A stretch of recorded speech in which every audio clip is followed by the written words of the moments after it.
Que o Senhor, portanto, nos ensine os seus decretos, a sua vontade nessa noite. Nós vamos ler a respeito dela hoje para nossa meditação, lá em Josué, no capítulo 8. Vamos lá. Josué, capítulo 8, agora poucos versículos. Josué, capítulo 8. Nós vamos ler dos versos 30 ao verso 35. Verso 30 a 35. Essa porção da história que nos ensina a respeito da lei e do evangelho. Escute mais uma vez com atenção a leitura da palavra do Senhor. Verso 30. Depois da derrota da cidade Ai. Então Josué edificou um altar ao Senhor, Deus de Israel, no monte Ebal. Como Moisés, servo do Senhor, ordenara aos filhos de Israel, conforme ao que está escrito no livro da lei de Moisés, a saber, um altar de pedras inteiras, sobre o qual não se moverá instrumento de ferro, e ofereceram sobre ele holocaustos ao Senhor, e sacrificaram ofertas pacíficas. Também escreveu ali em pedras uma cópia da lei de Moisés, que este havia escrito diante dos filhos de Israel.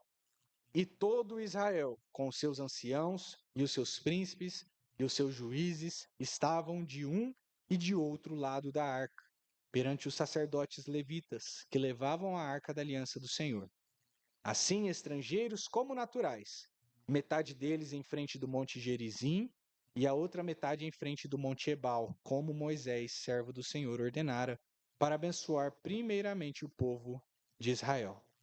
E depois leu em alta voz todas as palavras da lei, a bênção e a maldição, conforme a tudo que está escrito no livro da lei.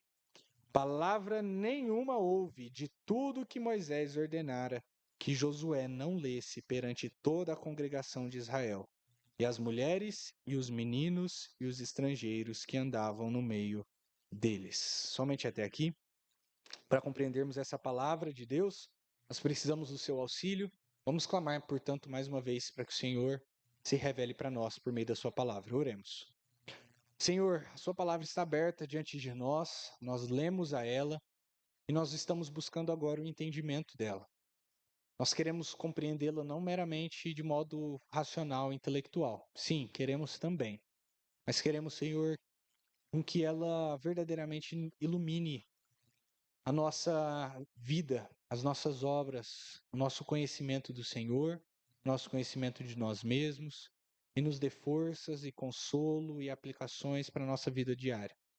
Nós precisamos do Senhor para isso, porque sem o seu Espírito essa palavra é vazia. Portanto, clamamos que Ele venha com poder nos ensinar. Pedimos, Senhor, que o Senhor haja na nossa memória, no nosso entendimento, e pedimos, Senhor, que o Senhor me ajude, como pregador, a ensinar essa palavra ao seu povo, também sendo transformado por ela, não sendo um empecilho, mas um meio, um instrumento de que a sua palavra seja pregada. E assim o seu povo possa estar bem alimentado para mais uma semana, para o decorrer da vida de todos nós aqui. Nos ajude, Senhor, a crer em Ti por meio da Sua palavra. Oramos. Em nome de Jesus Cristo. Amém.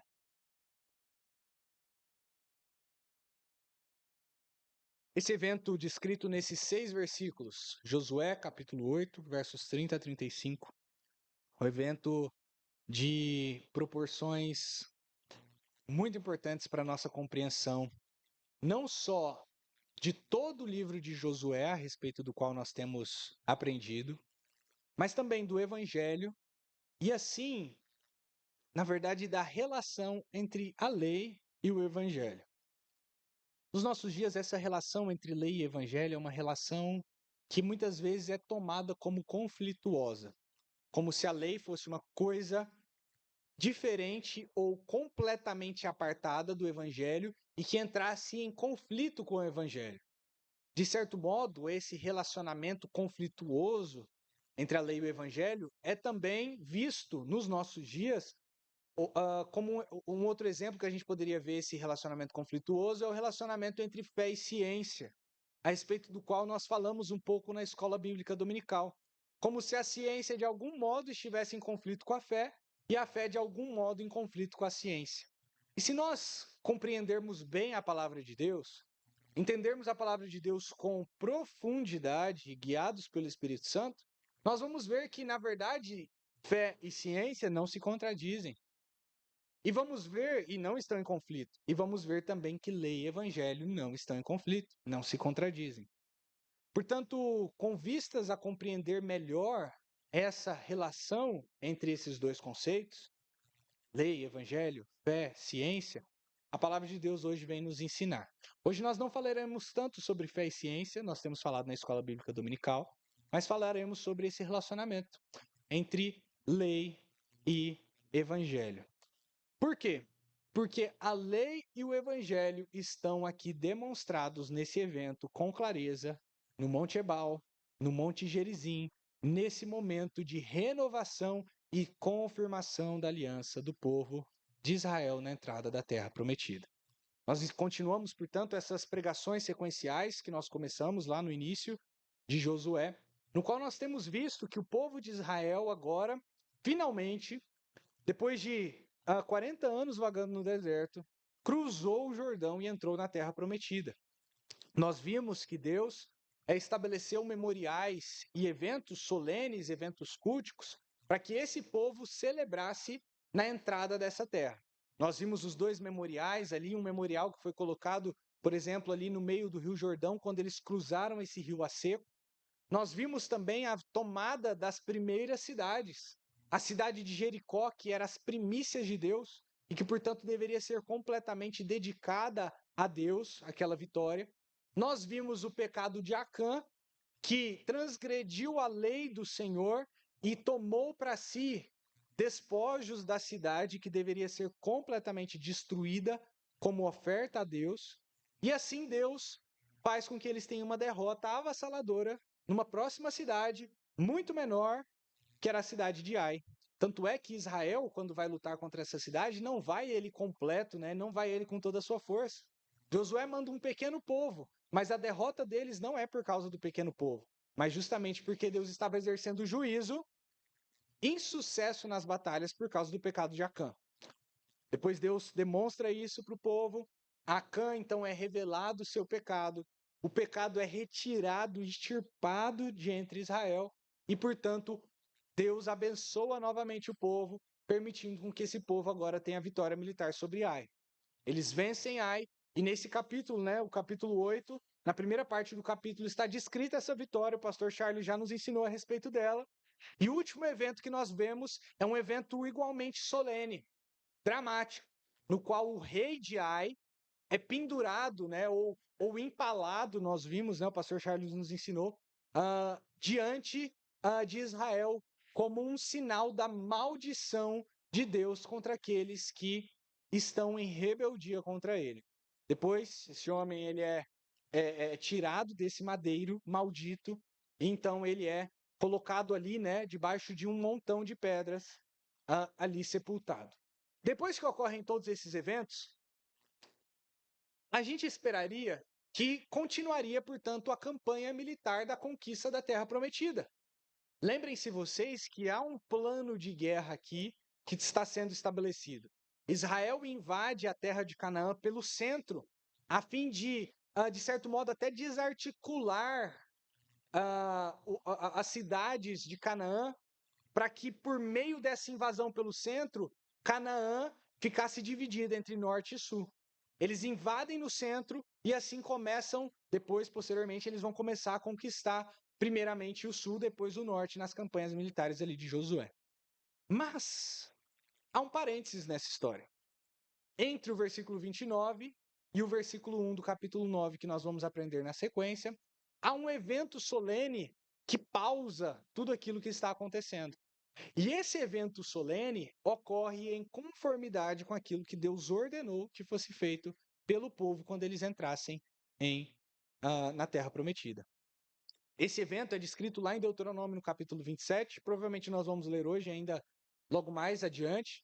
Mas lá em Deuteronômio, capítulo 27, Moisés ordena que o povo faça exatamente isso que está sendo descrito aqui nos nossos versículos que nós lemos.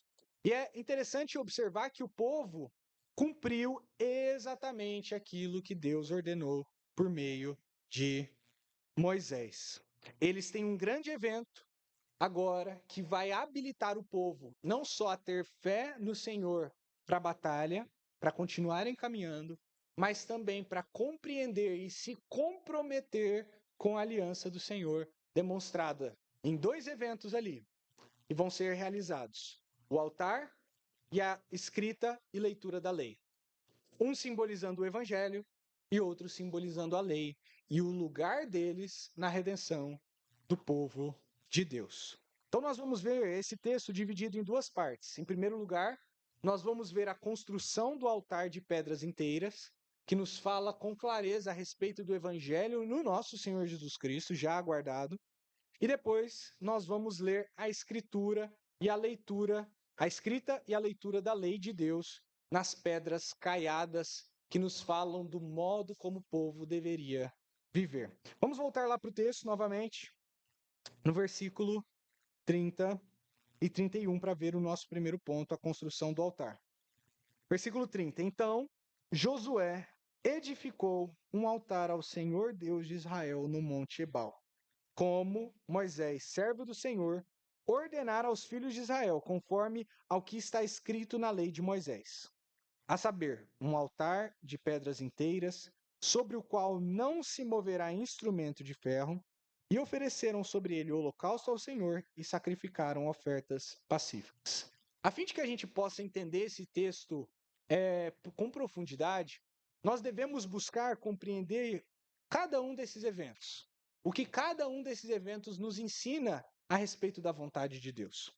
E a primeira coisa que nós vamos fazer então é voltar alguns capítulos aí lá para Deuteronômio no capítulo 27 e vermos com clareza a ordem de Deus, que é expressa com mais palavras e assim a gente consegue ter uma noção até mais visual disso que está acontecendo nesse momento. Deuteronômio no capítulo 27.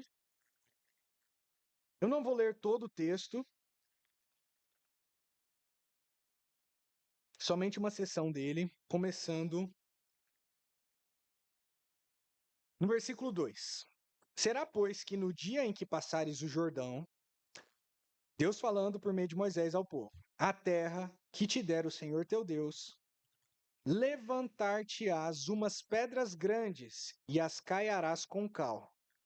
E havendo passado, escreverás nelas todas as palavras desta lei, para entrares na terra que te der o Senhor teu Deus, terra que mana leite e mel, como te falou o Senhor teu Deus de teus pais.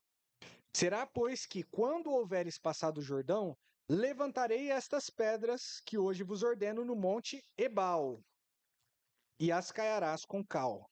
E ali edificarás um altar ao Senhor teu Deus, um altar de pedras, não alçarás instrumento de ferro sobre elas.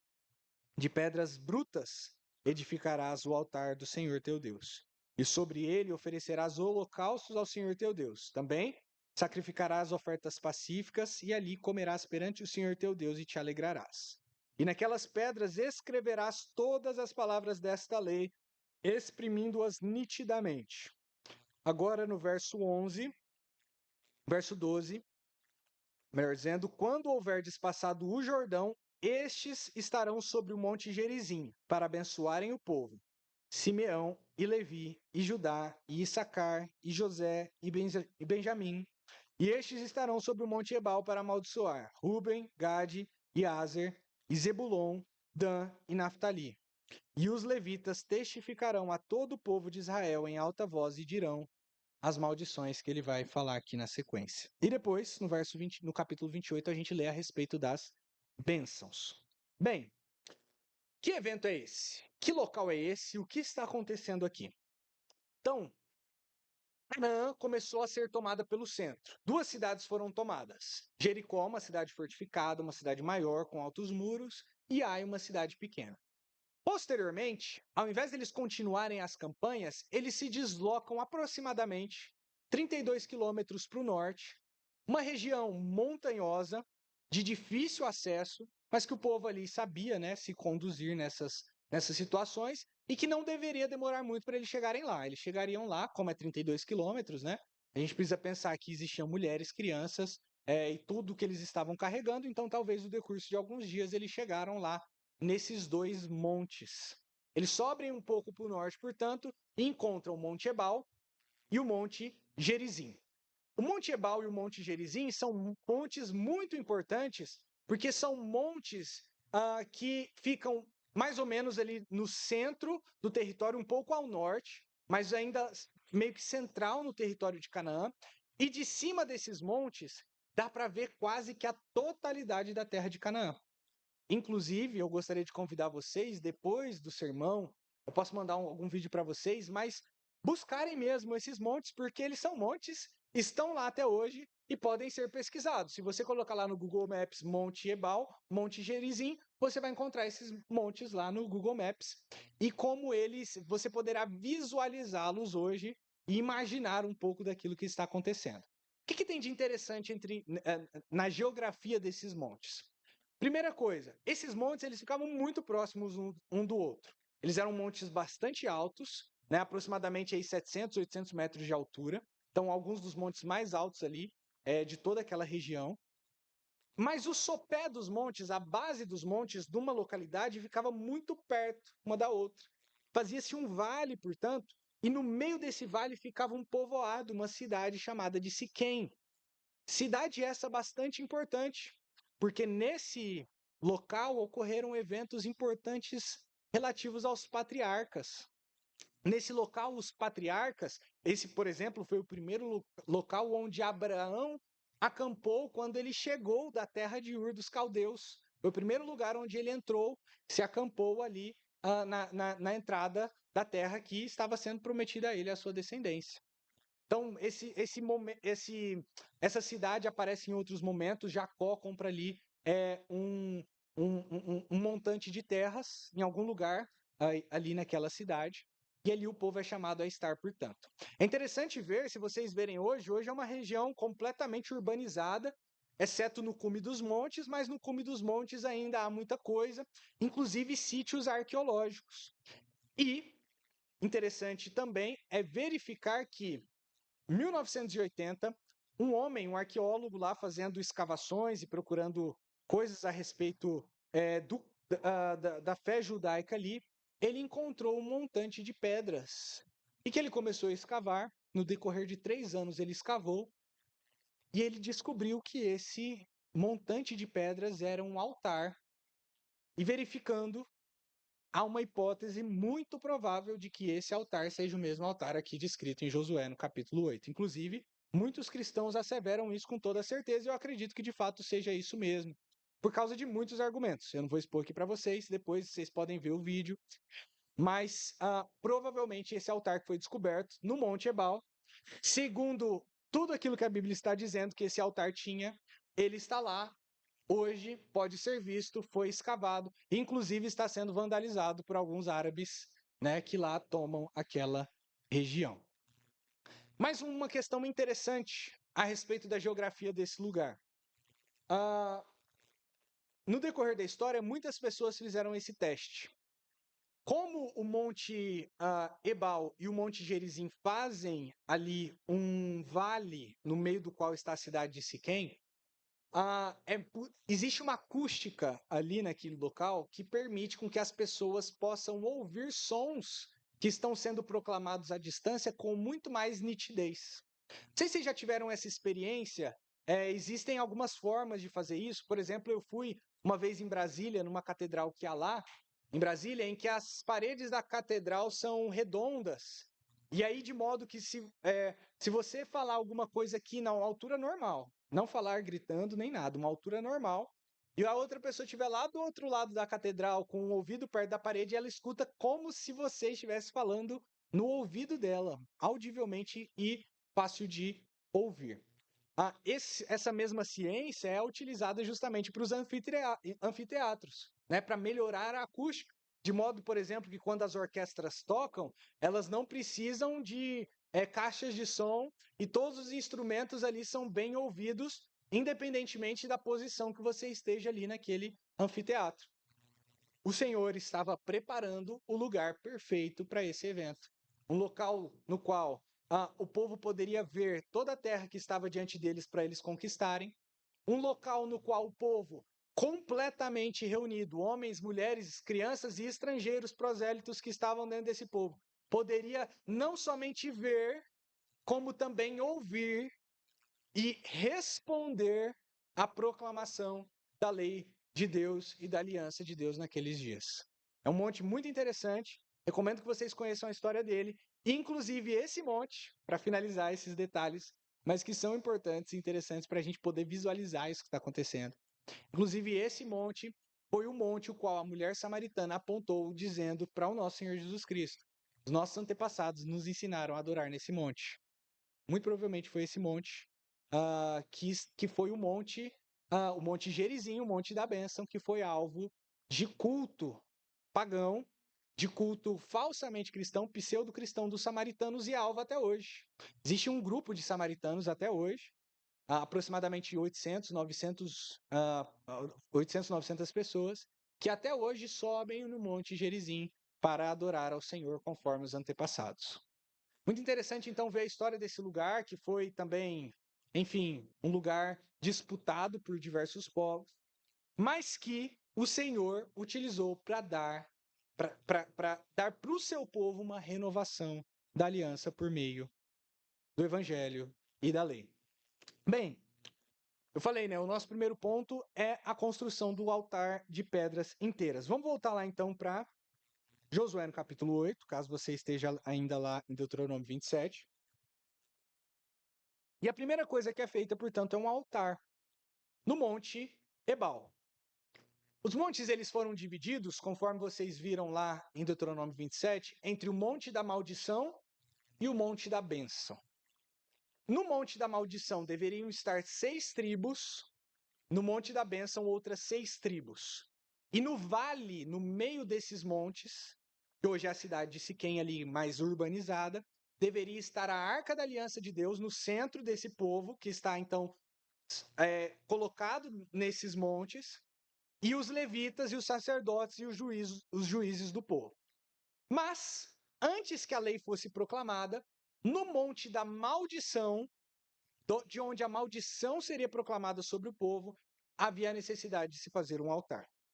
Mais uma vez, verso 30, então Josué edificou um altar ao Senhor Deus de Israel no Monte Ebal. Verso 31. Como Moisés, servo do Senhor, ordenara aos filhos de Israel, conforme está escrito no livro da lei de Moisés, a saber, como era esse altar? Um altar de pedras inteiras, sobre o qual não se moverá instrumento de ferro. Somente até aqui. Por que é dado essa ênfase de um altar de pedras inteiras, sobre o qual não se alcançará ou se lançará pedras de ferro? Instrumentos de ferro para trabalhar essas pedras. Eu fiquei pensando, quando o pastor Charles nos ensinou Deuteronômio 27, que o pastor Charles, né, ele trabalha, né, numa marmoraria.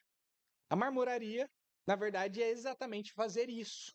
Benfeitorias em pedras da natureza. Então, uma pedra, ela tá lá na natureza, é uma pedra bruta, né? E aí, os marmoristas, né, pegam essas pedras, extraem essas pedras e cortam essas pedras, moldam essas pedras, esculpem essas pedras, de modo que elas possam ficar utilizáveis para o uso humano. Né? Então, provavelmente na sua casa, você tem uma pia, um armário, uma soleira que é feito de pedras que são trabalhadas. Nessas pedras, portanto, são colocados instrumentos sobre elas, né? São colocados instrumentos de ferro, instrumentos de outras ordens, para que elas sejam trabalhadas pelo homem, moldadas pelo homem e sirvam para os propósitos do homem. Mas Deus não queria esse tipo de pedra. Ele queria pedras que, em algumas versões, são chamadas de pedras toscas, outras versões, pedras brutas e outras pedras inteiras. Ou seja, Deus não queria que as pedras passassem pela benfeitoria, pelo trabalho dos homens. Mas Deus ordenava: eu quero pedras que foram colocadas na natureza conforme eu as coloquei. É interessante notar isso, porque esse tipo de altar feito de pedras toscas, de pedras brutas, pedras inteiras, foi ordenado pelo Senhor lá em Êxodo, e que deveria ser realizado em todos os altares, que não aquele altar que estava lá dentro do tabernáculo e posteriormente dentro da tenda ou melhor, dentro do templo do Senhor. Por que isso? Porque o Senhor ordena com clareza que as pedras devam ser de autoria de Deus e não trabalhadas pelos homens. Eu acredito que existem alguns motivos para isso. O primeiro deles, eu acredito, é que o Senhor não queria que o povo de Israel confundisse a superioridade do altar central, que era o altar do tabernáculo, com os altares que por vezes poderiam ser construídos nas circunvizinhanças. Esses altares, que eram altares de pedras toscas, de pedras rudes, eles, por mais que pudessem ficar lá, porque eram monumentos de pedra, ainda assim eles não eram monumentos feitos para durar. Veja que, de fato, esse altar, de certo modo, durou até os nossos dias, mas ele está, de certo modo, de diversos modos, destruído. Isso ensinava para o povo que o altar que estava no templo tinha prioridade sobre os demais. Que a adoração ela deveria ser, sim, centralizada no templo, conforme o Senhor havia revelado no Pentateuco. E foi ignorando isso que o povo, por exemplo, samaritano, com a miscigenação que houve lá, né, nas invasões assírias e tudo mais, foi ignorando isso que o povo samaritano e outros povos perverteram a verdadeira religião, construindo altares que receberam proeminência ou pelo menos igualdade com o altar que deveria ser completamente construído segundo a vontade do Senhor que estava lá no tabernáculo e posteriormente no templo. Mas eu acho que é um significado ainda mais espiritual relacionado com isso, ainda mais próximo de nos ensinar o fato de que Deus não aceita o trabalho dos homens para ser adorado. O altar construído pelas outras nações eram altares muito trabalhados. Se vocês se lembrarem, inclusive, como era aqui, né, ou já aprenderam a respeito disso em algum outro momento, como era aqui nas Américas, né? Algumas das pirâmides que eram construídas eram verdadeiros altares. Quem aqui já assistiu aquele filme Apocalipto, né? Que mostra um pouco de como é que era aqui a vida antes dos colonizadores, né? Então, eram feitas aquelas pirâmides, monumentos suntuosos, né, grandiosos, nos quais os homens ali eram sacrificados. Então, os povos eles faziam isso e apresentavam um certo tipo de humanismo no modo como adorar a Deus. Nós adoramos a Deus a partir das obras das nossas mãos. E, na verdade, isso é levado a um ponto, a partir da idolatria, que os próprios deuses são obras das nossas mãos. Deus ensina a partir disso, a partir das pedras que eles cataram para construir esse altar. Eles foram catando, e se vocês virem as fotos, são um monte de pedrinha, mais ou menos desse tamanho assim. Vão sendo colocadas, né, algumas maiores, outras menores ali, para fazer um altar. Ele nos ensina que a adoração verdadeira deve ser feita com base no trabalho de Deus. É Deus quem verdadeiramente trabalha para que nós possamos adorá-lo. Se o Espírito Santo não trabalhar no nosso coração, quando nós cultuamos a Deus, o nosso culto é completamente vazio. E se nós tentamos adornar esse culto com as nossas próprias ideias, com o nosso próprio trabalho, com a nossa invenção, com a nossa arte, que vem de nós, que não é ordenada claramente por Deus nas Escrituras, nós fazemos um culto a partir das nossas próprias mãos e Deus não aceita isso. Deus ensina que o culto verdadeiro deve ser feito exatamente como ele ordena e que nós não podemos e não devemos acrescentar nada a esse culto.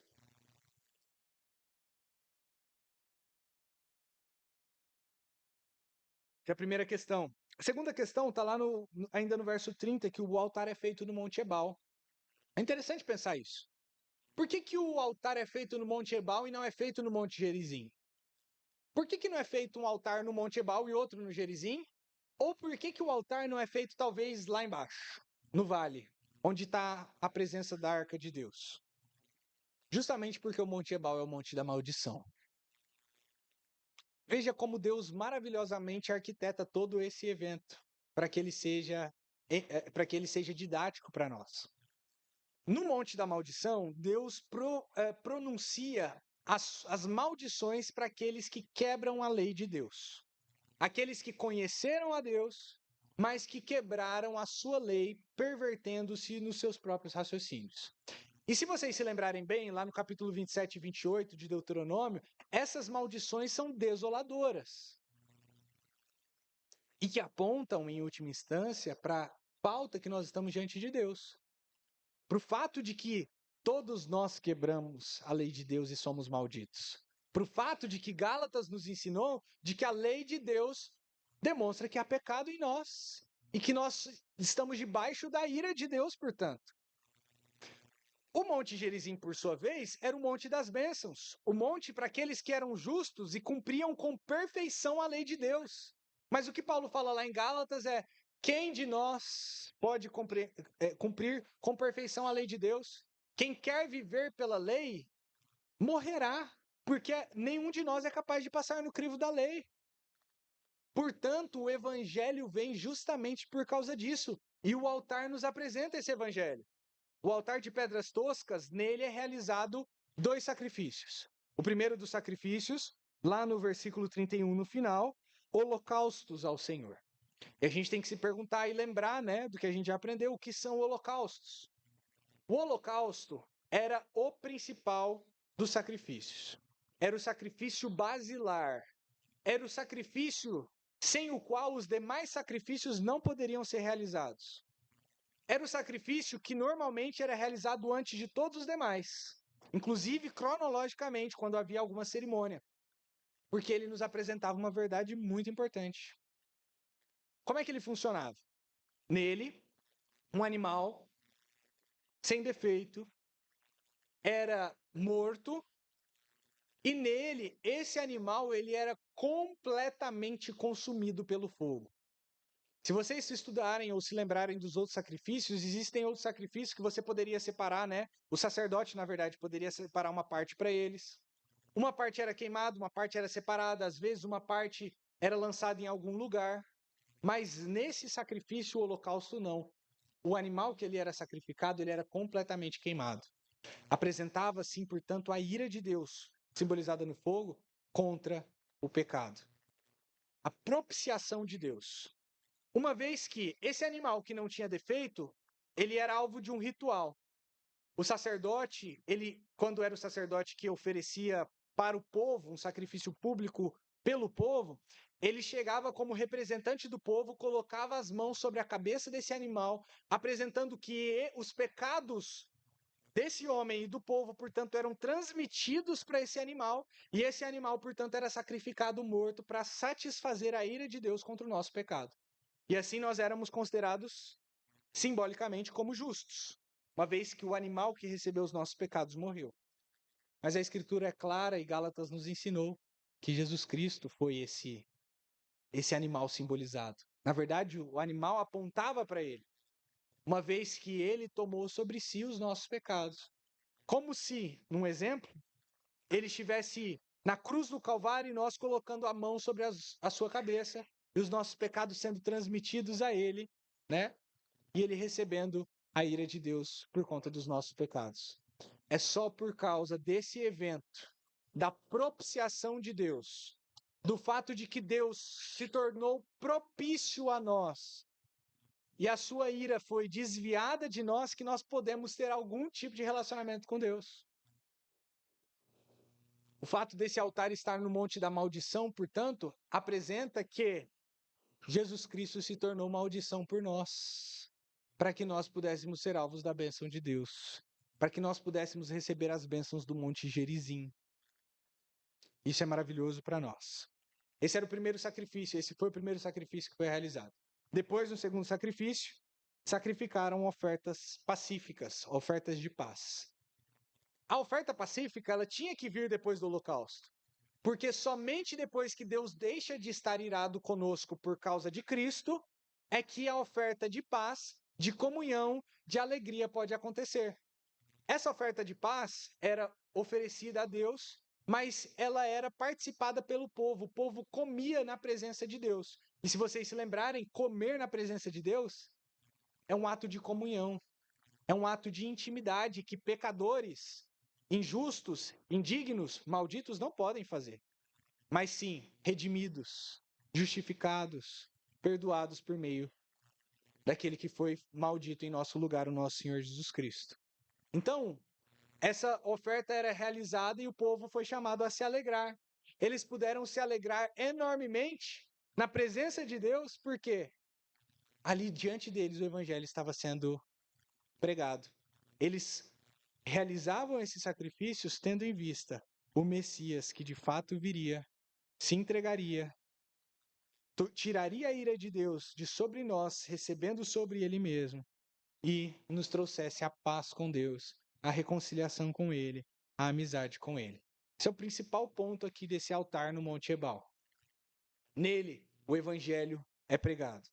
Veja que há um foco também na aliança, ou melhor, na arca da aliança, lá no verso 33.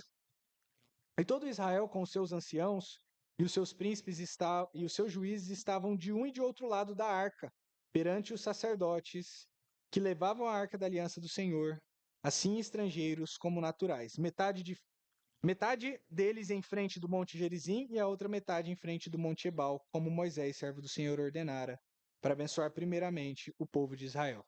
Em todos esses eventos solenes, a arca de Deus acompanhava. E nós precisamos nos lembrar que a arca de Deus simbolizava a sua presença no meio do povo. A sua presença abençoadora, mas a sua presença santa e justa também. De modo que se a presença do Senhor não estivesse no meio do povo, aquele sacrifício não teria valor. Se a presença de Deus não estivesse no meio do povo, a tentativa de guardar a lei de Deus, ou a lei de Deus, que a gente vai falar sobre ela ainda, também não teria valor. Portanto, no centro de todo esse evento está a arca de Deus. Deus manifesto no meio do povo, olhando o que está sendo feito e aprovando ou desaprovando. Observando o que está sendo feito para lançar justamente as bênçãos sobre o monte, ou pelo monte Gerizim, ou as maldições sobre o monte ou pelo monte Ebal. E aí então a arca está ali presenciando, por assim dizer, e recebendo, na presença de Deus, aquele sacrifício que é realizado em primeiro lugar no Monte Ebal. Mas existe um outro evento que acontece ali. É o segundo evento que nós vamos ver. A lei, simbolizada, apresentada na escrita dessas leis nas pedras. Veja, verso 32, também escreveu ali em pedras uma cópia da lei de Moisés, que este havia escrito diante dos filhos de Israel. Verso 34. E depois leu em alta voz todas as palavras da lei, a bênção e a maldição, conforme tudo que está escrito no livro da lei. Palavra nenhuma houve de tudo que Moisés ordenara que Josué não lesse perante toda a congregação de Israel, e as mulheres, e os meninos e os estrangeiros que andavam no meio deles. Bem, essas pedras, então, deveria ter um altar que era feito de pedras brutas, mas também deveriam ser levantadas outras pedras que tinham uma característica especial. Eram pedras caiadas. O que são pedras caiadas? As pedras caiadas recebem sobre si cal, um tipo de pó branco, que é utilizado até os dias de hoje para vários fins, mas que dá à pedra uma coloração esbranquiçada. É isso a questão. Inclusive, eu estava ajudando o pastor Charles numa obra que eles estavam realizando, e lá existiam essas pedras que não eram completamente brutas, mas elas simulavam pedras brutas, que eram fixadas na parede. E por algum motivo, houve uma mistura entre as pedras que estavam lá aguardando ser colocadas com um cal que havia lá, e esse cal esbranquiçou algumas pedras. E os pedreiros não viram aquilo lá porque o esbranquiçamento dela não foi assim extremamente forte, mas que já conferiu uma tonalidade esbranquiçada para a pedra, e os pedreiros colocaram essas pedras nas paredes. Depois que eles viram que, olhando a parede, as pedras tinham uma coloração e, de repente, num ponto para cá, as pedras ficaram esbranquiçadas. E eles ficaram se perguntando como é que fariam. E aí, mas a própria ideia era que se as pedras fossem lavadas adequadamente, provavelmente ficaria normal. Poderia ser também uma outra questão, que não só o cal, talvez o lote de pedras veio um pouco mais esbranquiçado, mas provavelmente lavando iria sair, senão eles iam ter que desconstruir aquela parte para colocar pedras regulares naquilo tudo. A ideia é justamente essa. Na verdade, a ideia é, de certo modo, até mais especial. As pedras brutas, elas têm várias cores, tonalidades de pedras, né? Normalmente cinza, um pouco esbranquiçadas, né? Mas uma cor suja ali, de terra, de areia e tudo mais. Mas quando elas eram caiadas, portanto, elas se tornavam pedras brancas, quando o cal era aplicado com abundância sobre elas. Por que essas pedras deveriam receber esse esbranquiçamento? Porque sobre essas pedras seria escrita a lei de Deus. Em outras palavras, Deus está nos ensinando que a lei de Deus deveria ser escrita e deveria ficar claramente visível para todos aqueles que passassem diante dela. Veja que é uma lei escrita sobre a pedra. Portanto, é uma lei que deve ser escrita e lida de modo perpétuo por todo aquele que passa. Ela não é escrita sobre papiros, e os papiros são ali colocados e consumidos, mas não, sobre pedras, pedras verdadeiramente, que vão permanecer ali, vão ter durabilidade ali, e de que as pessoas poderiam passar por ali, né, nas suas viagens, e se lembrar da aliança que Deus fez com o povo e da lei de Deus. Essas pedras, portanto, brancas ali também colocadas no Monte Ebal, deveriam apresentar a lei de Deus, as bênçãos e as maldições. Muito provavelmente não foi escrito todo o Pentateuco nessas pedras. Muito provavelmente o que foi escrito nessas pedras foi um resumo do Pentateuco, talvez os 10 mandamentos, alguns defendem assim, outros defendem que foi justamente as bênçãos e as maldições no capítulo 27 e o capítulo 28, que foi recitado pelo povo. Mas essa lei, portanto, veja que ela tem uma ordem de aparecer. Tudo tem uma ordem, porque foi ordenado pelo Senhor. Primeiro, o povo deveria construir um altar de um determinado modo, oferecer primeiro um holocausto, depois ofertas de paz. Depois que nós temos a ira de Deus desviada de sobre nós por causa daquele que se fez maldição por nós, Cristo Jesus, nós temos paz com Deus, a alegria da salvação, é um novo sentido para a vida. Nós vivemos com alegria na presença de Deus. E agora nós recebemos a lei dele. Isso não lembra vocês de um outro evento que aconteceu? Na verdade, esses paralelos no livro de Josué são intencionais. Há um paralelo claro entre isso e o que aconteceu lá num outro monte, o Monte Sinai. Primeiro Deus salva o povo, depois ele traz a lei, dá a lei. Primeiro o povo celebra a Páscoa que apresenta o Cordeiro, depois esse povo recebe as leis, os mandamentos de Deus, do modo como o povo deveria viver. Se vocês se lembrarem também, fazendo muitas referências ao que já foi visto, né?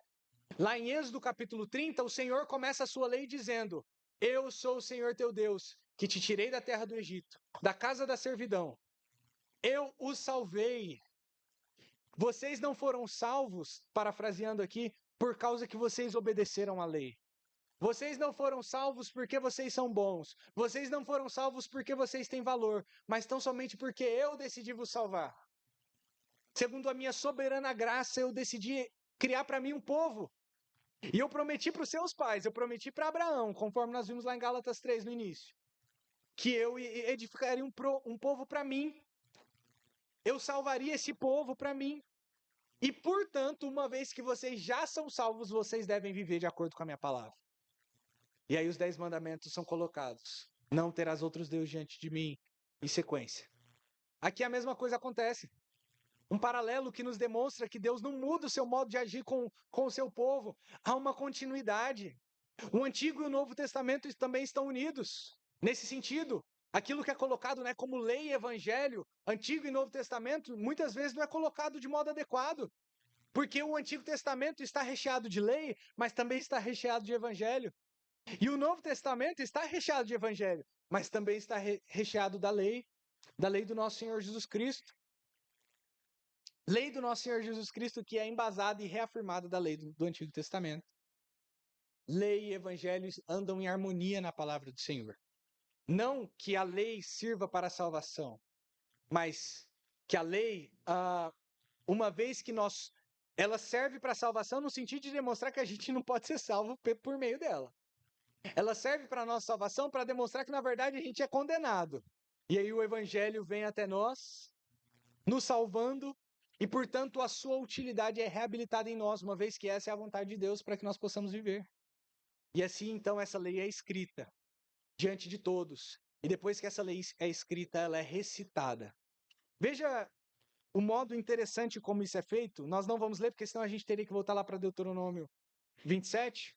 Mas 6 tribos ficavam no Monte Ebal, proferindo as maldições. 6 tribos no Monte Gerizim, proferindo as bênçãos. E como é que esse evento ocorria? Eles proferiam uma maldição, por exemplo, primeiro, proferiam uma maldição do Monte Ebal, e o povo deveria responder do Monte Gerizim com um amém. Imaginem esse evento grandioso. Milhões de pessoas aqui reunidas. Eu até pesquisei, pedi para o ChatGPT, falar a verdade. Pedi para o ChatGPT me dizer quanto caberia aproximadamente 2 a 3 milhões de pessoas confortavelmente acomodadas num território plano, e alguma coisa assim. E de fato encaixa, é interessante ver, Imagine aqueles 2 montes assim altos, recheados com uma multidão de homens, mulheres, jovens, crianças, velhos, todas as idades reunidos nesse monte, e uma multidão, metade desse povo fala as bênçãos. Vamos voltar lá, porque é maravilhoso demais para nós ver. Vamos ver as maldições aqui, no capítulo 27. Capítulo 28 são descritas as bênçãos e depois as maldições no final dele também. Os castigos pela desobediência. Veja lá no versículo 15. Dizia o povo do Monte Ebal: maldito o homem que fizer imagem de escultura ou de fundição, abominação ao Senhor, obra de mão do artífice, e a puser em lugar escondido. E todo o povo respondendo dirá amém. E aquela multidão dizendo: maldito aquele que desprezar o seu pai e sua mãe. E todo o povo dirá amém. Maldito aquele que remover os limites do seu próximo, e todo o povo dirá amém. Maldito aquele que fizer que o cego erre o caminho, e todo o povo dirá amém, e segue. Depois nas bênçãos, só lendo algumas aqui, verso 5, por exemplo, do capítulo 28, ou melhor, verso 3 do capítulo 28. Bendito serás na cidade, bendito serás no campo, bendito o fruto do teu ventre e o fruto da tua terra, e o fruto dos teus animais, e as crias das tuas vacas e da tua ovelha, bendito o teu cesto e a tua amassadeira, bendito serás ao entrares, bendito ao saíres, etc. Então imagina esse povo reunido, de um lado proclamando as bênçãos, o outro pessoal falando amém, do outro lado proclamando as maldições e do povo dizendo amém. Um evento grandioso que deveria demonstrar para o povo que, uma vez que nós somos salvos, pela graça de Deus, nós temos a obrigação de viver de acordo com a vontade de Deus. Não para sermos salvos. Porque, inclusive, se quebrarmos a lei de Deus, o sacrifício que está no Monte Ebal permanece lá na presença de Deus para que nós possamos ser aceitos, alvos de bênção por causa do sacrifício. Mas o povo deveria ter claro na conquista que eles tinham na terra de Canaã, que se eles obedecessem a Deus, eles teriam vitória. Eles seriam abençoados por Deus. Aquela parte condicional da promessa, que era condicionada à obediência deles, seria realizada. A parte incondicional é realizada independentemente da obediência ou não do povo. Mesmo quando o povo pecou no deserto, Deus ainda assim manteve a sua aliança por causa da sua fidelidade proclamada e confirmada a Abraão. Mas aquela parte condicional da vitória deles diante dos seus inimigos, da conquista de toda a terra, por exemplo, e outras bênçãos mais, seria realizada caso o povo obedecesse ou não. E é interessante pensar que eles tiveram um exemplo claro disso, talvez algumas horas, alguns dias antes. Quando um homem perverteu a aliança do Senhor, conjunto com a sua família, e escondeu despojos que Deus disse que deveriam ser dedicados a ele por meio da destruição, o que eles enfrentaram? Derrota diante dos seus inimigos. Imediatamente, quando esse mal é extirpado do meio do povo, o que eles experimentam? Vitória diante dos seus inimigos. O povo deveria saber disso e deveria ter ciência de que essa lei é verdadeira e é para eles. Mas essa lei é a lei de Deus para nós. Uma vez que nós somos salvos, nós somos povo de Deus. Nós fomos inseridos nessa aliança. Veja lá, inclusive, quero fazer um paralelo melhor disso. Vamos voltar lá para Josué capítulo 8.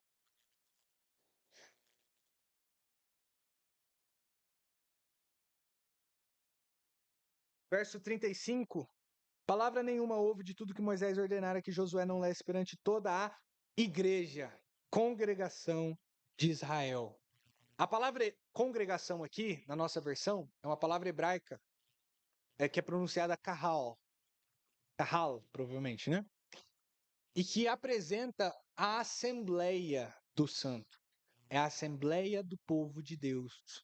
Essa mesma palavra é traduzida no Novo Testamento por uma outra palavra, que também significa assembleia, de certo modo, mas que no Novo Testamento é eclésia, é o ajuntamento daqueles que foram chamados para fora.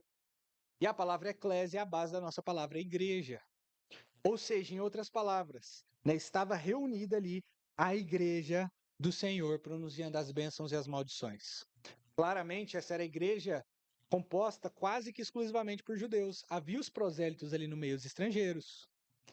Mas os gentios não haviam sido colocados nessa aliança com liberalidade. Mas no Novo Testamento, não é feita uma nova eclésia, uma nova carral, mas nós somos inseridos no povo de Deus. É bem verdade que parte desse povo de Deus renega a aliança, eles matam o Messias. Mas, se vocês se lembrarem bem, a grande parte da igreja neotestamentária é composta justamente pelos judeus que creram. O apóstolo Paulo, as suas missões, sempre que ele estabelecia a igreja num lugar, ele começava pregando onde? Na igreja do Antigo Testamento, nas sinagogas. E lá ele falava das boas novas de Cristo, algumas sinagogas repudiavam, porque eram falsas igrejas de Deus, falsas igrejas do Messias, do Messias, né? E outras recebiam esse anúncio das boas novas do Evangelho e, portanto, eram recebidos como uma igreja no Novo Testamento. Em outras palavras, essas bênçãos e essas maldições são para nós. Devemos saber, assim, a semelhança do povo de Israel, que se obedecermos à lei de Deus com integralidade, compreendendo-a, buscando crer nela em todos os aspectos e no que ela é utilizada, no que ela pode ser aplicada a nós, desfrutaremos de bênção no Senhor nesse mundo. Se porventura, pelo contrário, abandonarmos essa lei, mesmo tendo sido salvos pelo Senhor, ou mesmo tendo crido nesse evangelho, nós desfrutaremos da maldição de Deus, do juízo de Deus contra o pecado. Isso é bênção do Senhor, sabe por quê? Porque é didático. Apresenta para nós que viver de acordo com Deus, com a vontade de Deus, é o melhor para nós. Nos apresenta que viver ao contrário ao modo como Deus ordena que nós vivamos é o que há de pior. Em especial porque as leis de Deus são segundo o seu caráter. As leis de Deus não são leis arbitrárias. Não são leis que Deus pensou assim, agora eu vou inventar umas leis aqui para a minha criação. Não. São segundo o seu ser, as suas perfeições, os seus atributos. E segundo, portanto, os seus atributos que são colocados assim, né, ou traduzidos através das leis, para a criação para serem vividas assim. E muitas das maldições que Deus traz sobre a vida daqueles que quebram a lei é tão somente uma maldição natural da quebra da lei.